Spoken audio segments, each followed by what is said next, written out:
This conference will now be recorded. All right. Today is January 19th, 2023. Thank you for joining. We will start the meeting. Main reason for calling this meeting today with an agenda of identifying areas of the spec that still requires to be closed on before we can go into Rev 1.0. One of the areas that we were testing and still validating was the AC coupling caps. And with regards to attempting to use a single SKU for SATA and NVMe, PCIe. And at this stage, everything we've done showed that it is not likely possible to do the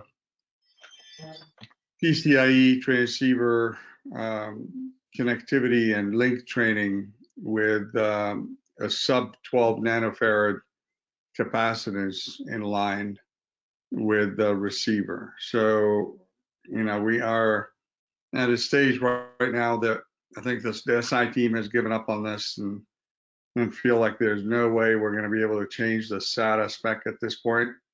So we're going to recommend that the PCIe SKU for the NVMe HDD will have the PCIe termination values recommended by the SIG. So, Alvin, do you want to add anything? Yeah, that's not exactly correct. It would be what was done in SFF for what's commonly known as a U.3. That way we've got the protection for SAS and SATA if those are plugged into the same slot because the connectors are the same. But got it. That's correct. That's what you're right. There's two items that go on. One is with those values described for as in SFF for using these particular pins, it allows the receiver detect mechanism for the host side to detect that something is plugged in, that a PCIe interface is plugged in, and it sees the receiver there. And then there's an issue with long run links and the lower values that causes a voltage charge to happen across the cap and can result in data errors. So those two items basically say that the 12 nanofarad max won't work and that we need to go with what was described in SFF for using these pins as PCIe also, and like the tri-mode PHYs that would hook up. So what does that mean in terms of this section 6.2? How would I'd like to rewrite it similar to how it was done in SFF. Okay. So that would have all the pin numbers, what the capacitors are on those, and we can put this little diagram in to also to show what those values are, which will make it clear as to what goes where. But in essence, we're going to go back to 176 nanofarad on minimum and 265 maximum, or at least on the receiver of the drive. No, there's a variation there on one side versus the other because you already have a 220 over on the host. So it will be the same as what's called out in SFF. There's like a 2 microfarad on the receive side. Okay. Do you have that available that we can actually look it up and paste it here today, or are we not able to do that? I would rather So, write okay, that in, not paste it, but actually create our own version of it. that's fine. You would have to go Hey, through a Alvin, process. Yes. quick question. This is Patrick with Toshiba. So if I infer correctly from your statement, that means that there needs to be a different value for the SATA single port NVMe HDD from the dual port solution. Is that correct? So there'll be physically different components down on the PCB between the two solutions. Is that correct? No. No, not necessarily. I don't believe that's the way it was done in SFF. So Okay. it will be what's existing for the SFF today. So it's my understanding that they'll both lane 0 and lane 1 will be the same, but the value on the receiver versus of the endpoint will be to match. There'll be some driver transmitter on the host that we have to offset. So I think we'll get a value, the right value, but it'll be the same.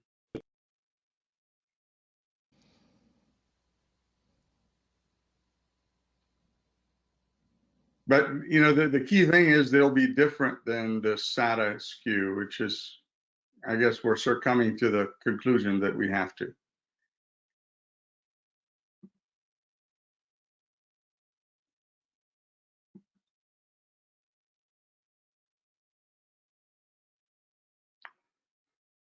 All right.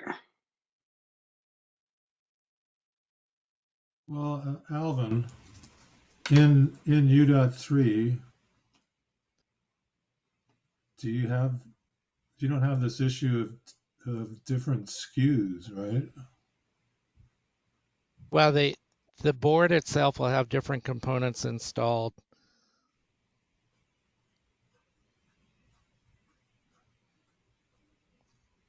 For SAS versus PCIe dual port or SATA versus PCIe single port. Right. You're talking about U.3. The U.3 configuration. Well, so those are on different pins of the connector? No, the capacitor values are different.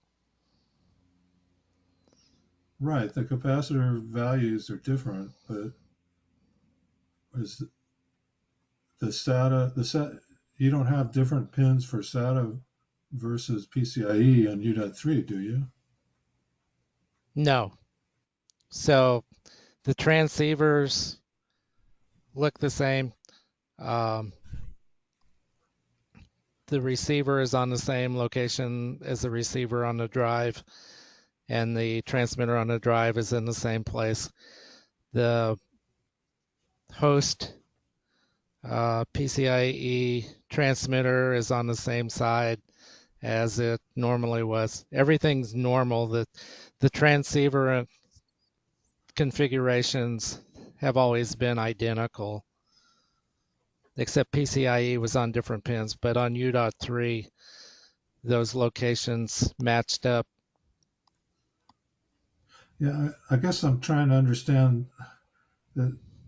I'm hearing that on this project that there would have to be a different SKU for SATA versus PCIe. You're saying you want to make it the same as U.3, and there isn't that issue there. So why is there that issue on this project? I'm trying to understand that. These values don't match this drive defined by this as a PCIe drive. This is the U.3 definition. So if you stop right there, well, either one of those. The coupling capacitors called out for this SFF TA1000 1, so we don't get into the U.3 fiasco. These are not the same values as called out by SAS or SATA. The difficulty, I think, if I may explain, our SATA drive today is shipping with the recommendation of a SATA, not with the recommendation of termination of U.3. So most, all SATA drives that are shipping today, they have the recommendation of less than 12 nanofarad. So, ours is potentially, I don't remember, 7 or 10 but it's sub 12 nanofarad. Whereas if we wanted to do the U.3, that would be a different drive. So what we're saying, we don't want to mess with our existing shipping SATA drive, change it to match anything, right? We want to make sure that the PCIe version will have the U.3 capacitance. That way it will work. And when plugged into a backplane that supports, those values for PCIe. So we allow the backplane to have the U.3 termination, and we put the U.3 termination on the drive.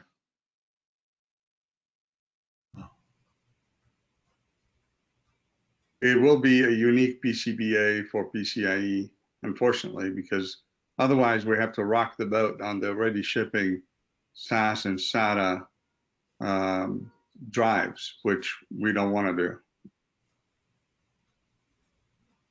do. I guess I must not have heard correctly. I thought I heard you say, Alvin, that you wanted to make this be the same way as it is on U.3 or SFF TA 1001. But sounds like that's not. For the SATA connector drive and for the SAS connector drive, we will use the same capacitors called out in these tables on those locations for the drive side.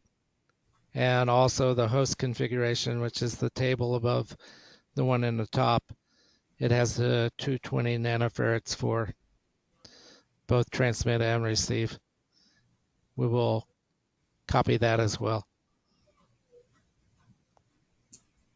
Right, but Alvin, we can't use anything less than the. I'm trying to get that. We need to write it very clearly so everybody can understand it. I thought. Yeah, that's why I want to put these tables in. We already have the host side described like it is in here. It's the next table up. Right. That one. Yeah, we described that and in a range, but in here it's plus or minus 10%, which is fine. But what confused me is what you said here a second ago is on the SATA and SAS drive, we're going to make them U.3 compliant. Well, that's not what I understood is the plan, right? We're going to only change the PCIe NVMe version to fit in this environment. Yes, correct. So the PCIe version will have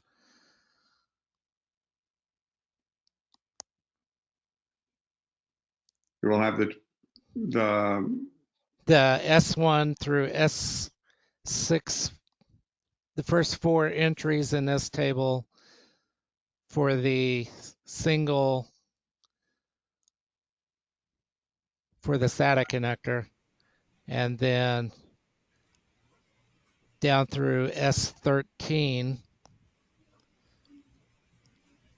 for the SAS connector, the dual lane. Right. So only the SKUs for PCIe NVMe will have the U.3 termination, whereas the SKUs, the same board will have different capacitors when it's shipped as a SATA or SAS regular drive. They will not have these values. that they will be in the specification, will be indicating these values only for the PCIe NVMe drive that will be U.3 compliant, even though it has a SAS or SATA connector. Yeah, it will be U.3 like. Yeah. Because U.3 has four lanes. Actually, it has Correct. 6 lanes, but But it's going to anyway. say 12. It's going to say 12 nanofarad instead of 2.2 microfarad. Is that? Yeah. No, it's going to say 2.2 microfarad for the NVMe HDD. On the receiver.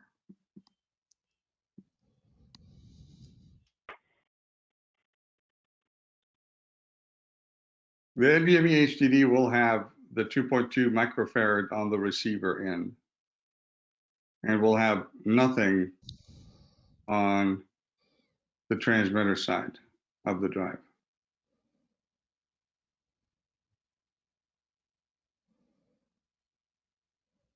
Did you cut out, Edwin? All right. Okay.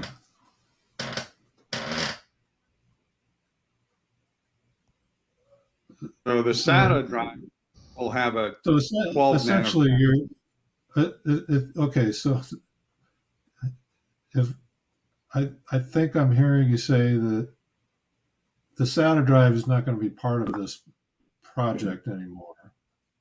No, You're the just SATA drive itself will try to leverage with tri-mode SerDes. In our case, the SATA drive will be leveraged as a drive and PCBA and PCB basically, but we will have changes in the capacitors to have U.3 termination, but we will use a SATA connector.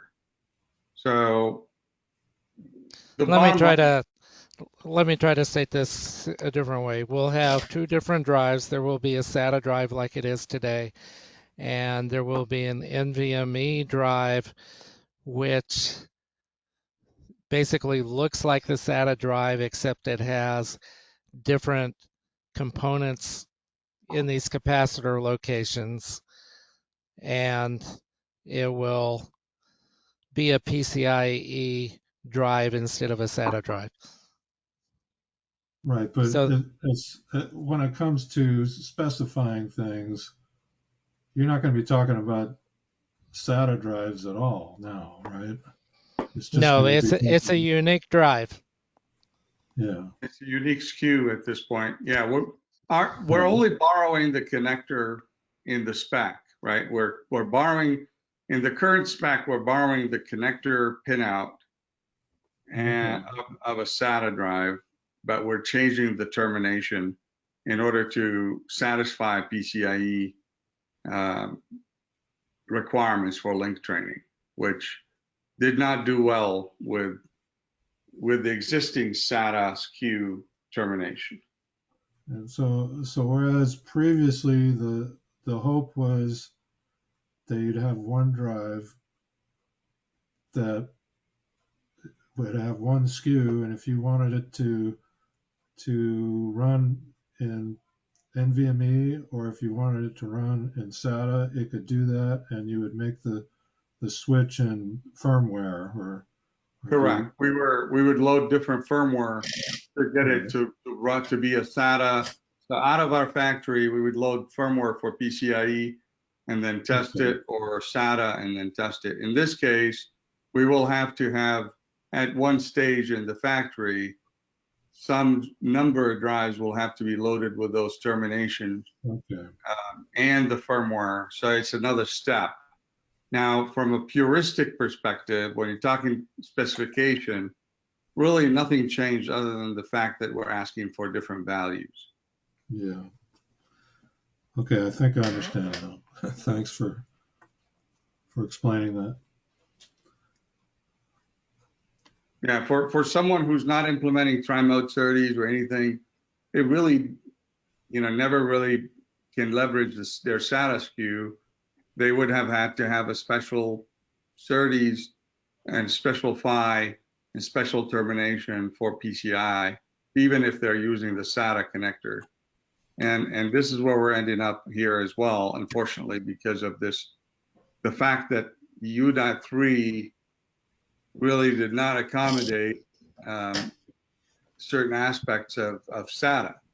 And you know, I'm not sure how that got missed in the U.3 world, because if someone put just these receiver termination on a SATA drive, they're violating the SATA requirements. And that's really what our team has found out.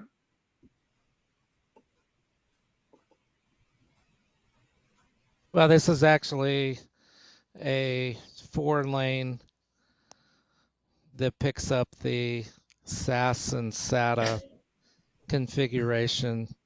Right, but So even if it's a single lane, whether it's 4-lane or single lane, changing the SATA termination was concerning to our team, right? They said they can't change and use these values on the SATA SKU. So even if we wanted to, they're concerned that they'll no longer meet the SATA spec requirements.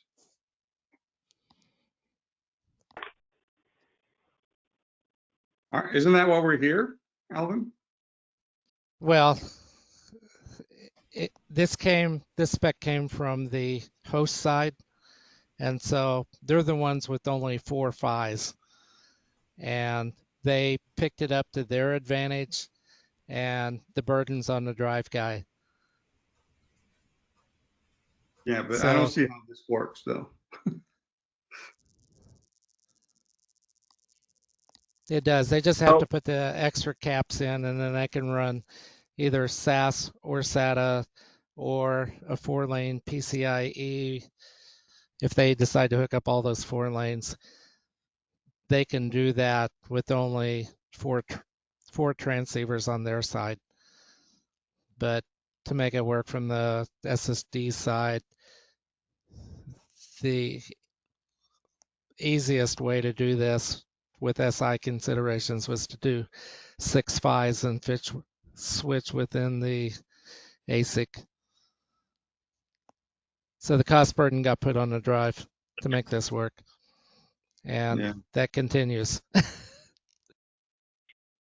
Yeah. So the big takeaway from all this, if I sort of boiled all this, understood it correctly, is that in our OCP NVMe HDD spec, we're going to update it, and we're going to modify the table so that it's going to say 2.2 microfarad on the receiver, on the device side, for NVMe HDD devices, whereas, for example, on a regular SATA device, that specification is 12 nanofarad. That is correct, Patrick. Okay.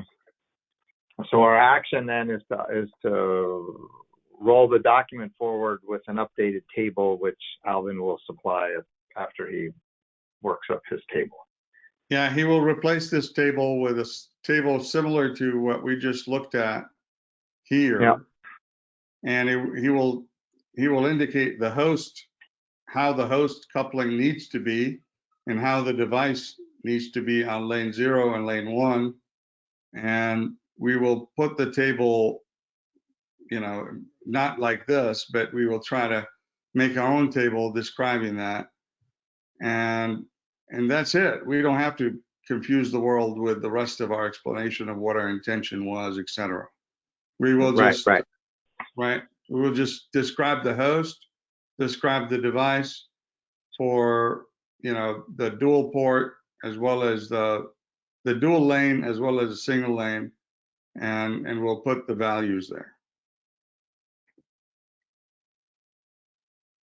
And they'll be the same.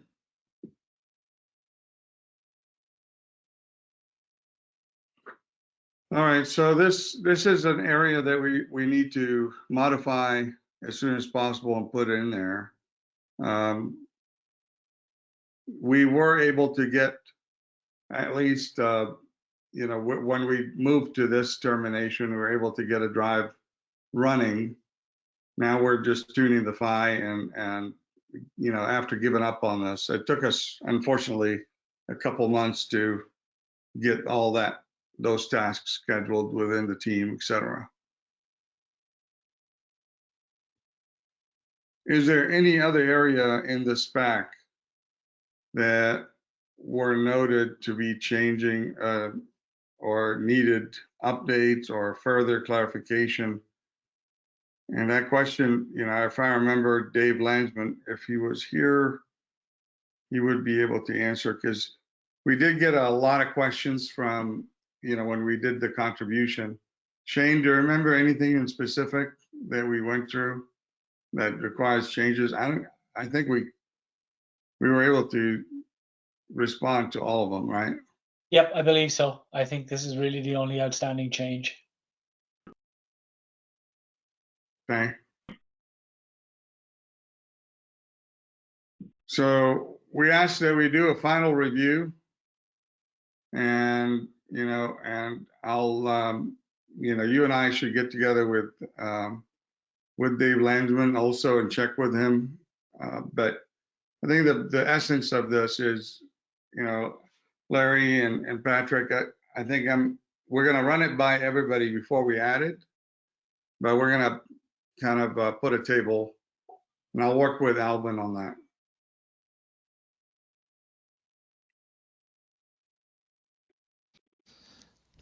So I'd like to throw out a question to Larry and Patrick and Z. Do you think I should bring us up in Friday's SFF meeting that we are going to use the values that they did for the NVMe HDD?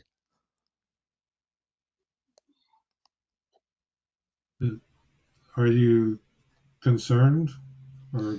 No, I mean, we haven't been talking to PCI SIG about the rest of this. Yeah, I don't see an obvious reason to, unless you would like to solicit, feedback from the ecosystem that isn't present on this call. For example, you might get some input there about how well that's working or not, but I don't see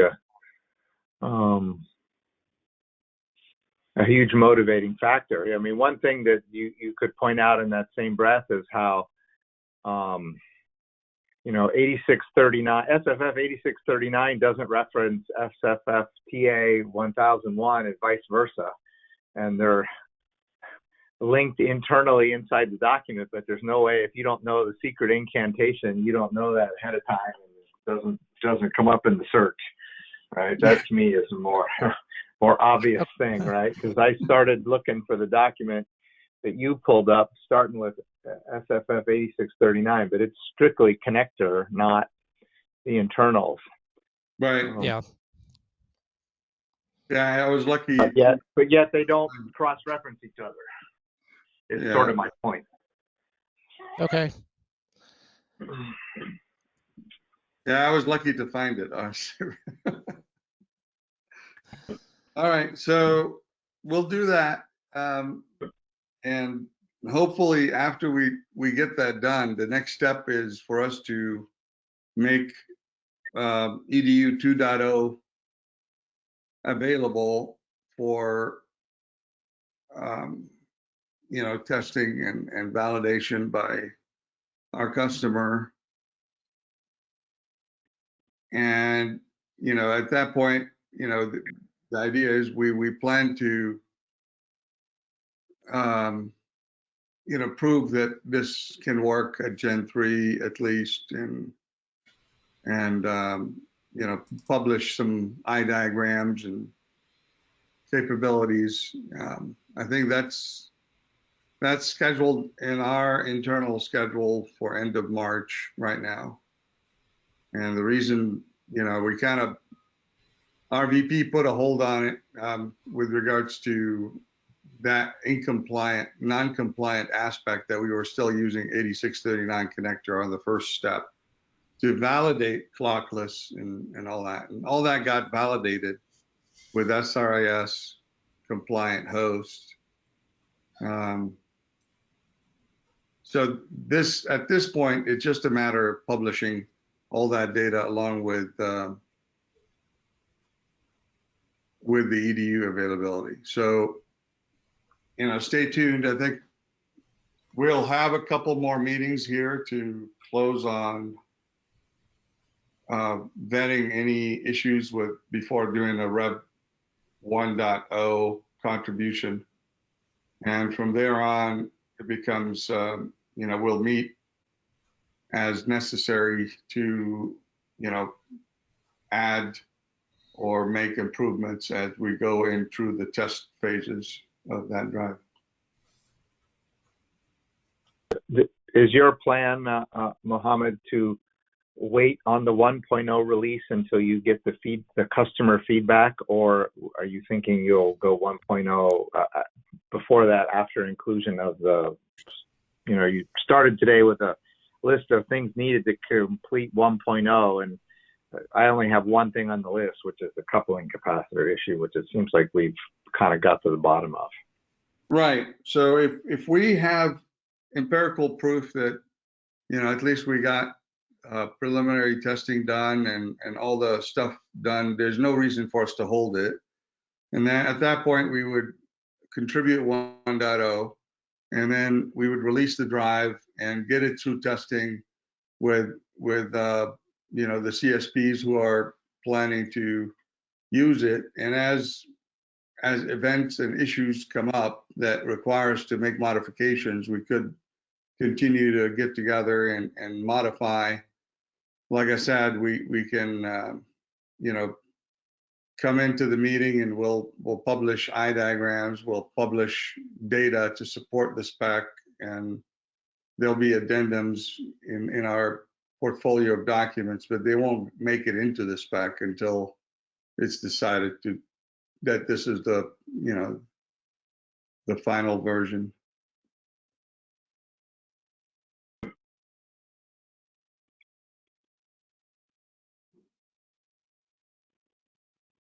Again, we keep hoping that we will have multiple vendors providing samples and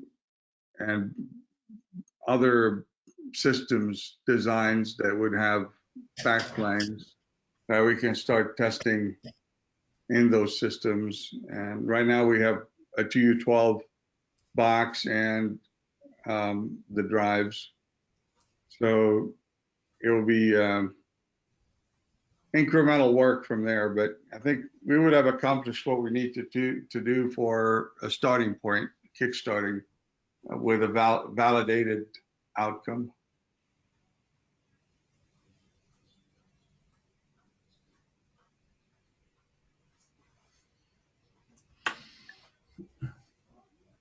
All right. Are there any other subjects on the table? Shane? Yeah, so Mohammed, Dave Landsman has requested that I look, basically, I guess, take the lead on this for Western Digital. So, not that, he probably wouldn't mind being copied on emails, but I should be definitely copied on any traffic about this that you're going to be sending to us. Yeah, I figured that much, so I'll continue to copy you on discussions with Shane and any chair level discussions. We'll copy you and Dave, if that's okay with you. Yep, that should be fine. Thank you. And I would appreciate any analysis internally that you can actually do to validate what Alvin and I and the team have in mind, so that way we have complete confidence here that it's all vetted out. Same thing to you, Patrick. If you can vet out that plan before we make that change. And that's the change that will be reflected in the new table that Alvin puts together? Correct. Yeah, Right. When we publish it ahead of next week, in 2 weeks. we will publish it next week and give you a week to vet it out, and then we'll meet again to put it in the spec and call it good. Okay.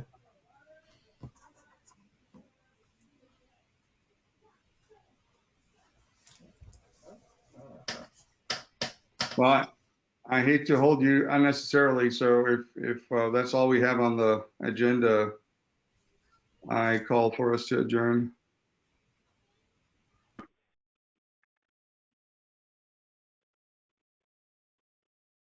Second that. So, All right, sounds good. okay, thank you, And Mohammed. Thanks, all. thank you. All right. Thank you, everyone. Bye-bye. Bye. Bye. Bye.